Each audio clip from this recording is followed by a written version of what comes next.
Hello दोस्तों, जैसा कि आपने मेरी पिछली वीडियो अगर नहीं देखी तो जाके देख लेना। पिछली वीडियो में हमने थोड़ा सा कुछ अणुभार के बारे में बताया था और आज उसी को थोड़ा सा और आगे लेके चलेंगे और एक चीज आपको मैं कुछ नया बताऊंगा, ठीक है ना।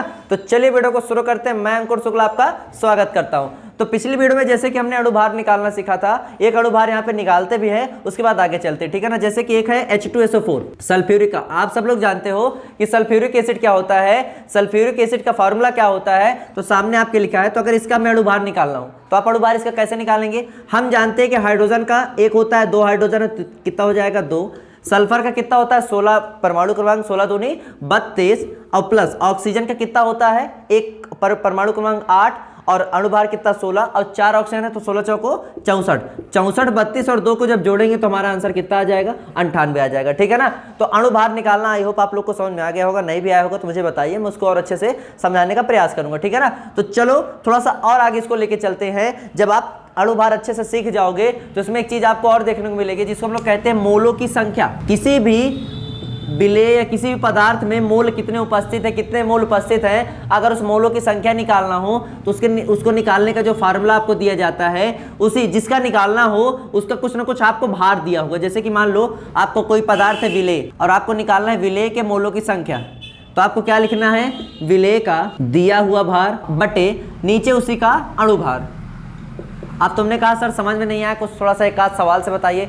तो हमने कहा चलो एक क्वेश्चन से बताते हैं कि जैसे आपसे मैंने कह दिया कि 10 ग्राम, कितना मैंने ले लिया 10, या मान लो 20 मैंने ले लिया कि 20 ग्राम NaOH सोडियम हाइड्रोक्साइड में कितने मोल होंगे, कितने मोल उपस्थित हैं। आपको खट से क्या करना है, आपको सूत्र का सहारा लेना है और फार्मूला क्या कह रहा है कि सबसे ऊपर क्या लिखते हैं, विलेय का दिया हुआ भार। इसका NaOH का भार कितना दिया है 20 ग्राम, नीचे अणुभार। अब NaOH का आप फट से क्या निकाल लेंगे, अणुभार। अब सोडियम हाइड्रोक्साइड में मैंने आपको बताया कि सोडियम का होता है 23, ऑक्सीजन का होता है 8 दूनाई 16, और हाइड्रोजन का कितना होता है 1, 23 16 39, 39 1 40, ऊपर 20 नीचे 40। ये कट गया, 4 का भाग आप 2 में दोगे कितना आ जाएगा 0.5। इतने आपके मोल उपस्थित हैं।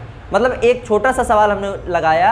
अब ये टॉपिक क्यों बता रहा हूं कि आगे चल के आप मोलरता पढ़ोगे, मोललता पढ़ोगे, जो भी टॉपिक आप देखने जाओगे सब में आपको मोलों की संख्या निकालने का आपको मिलेगा। आप मोल प्रभाज पढ़ोगे, हर जगह आपको मोलों की संख्या मिलेगा। तो इसलिए मोलों की संख्या निकालने का जो सिंपल सा तरीका है, जो शॉर्ट सा तरीका, वो है क्या, विलेय का दिया हुआ भार बटे अणुभार। एक और हम करेंगे यहाँ पे ध्यान से। अब ये बताइए विलेय और विलाय का जो इसमें बार बार चीजें आ रही है ना, विलेय और विलाय, अगर विलेय और विलाय को समझे तो देखो विलेय मैंने आप लोग को बताया था पिछली क्लास में, एक और वीडियो बना चुके हैं, आप देख सकते हैं, नहीं तो देखिएगा, आज फिर बता रहा हूँ। विलेय का मतलब ये होता है कि जिसकी मात्रा कम हो। भाई विलयन में 2 चीजें होती हैं, एक विलेय होता है, दूसरा विलायक होता है। तो जिसकी मात्रा कम हो वो विलेय होता है और जिसकी मात्रा ज्यादा हो वो विलायक होता है, ठीक है ना। तो यहाँ पे अगर हम समझें तो जो बार बार विलेय लिख रहे हैं, विलेय का मतलब हम किसी विलयन में जो पदार्थ मिलाते हैं उसे हम लोग क्या बोलते हैं, विलेय बोलते हैं, ठीक है ना। चलो यहाँ पे देखते हैं। अगर मैंने आपसे कहा कि 25 ग्राम कैल्शियम कार्बोनेट में कितने मोल हैं, देखो सबसे पहले फार्मूला क्या है, विलेय का दिया हुआ भार, कितना भार दिया 25 ग्राम। नीचे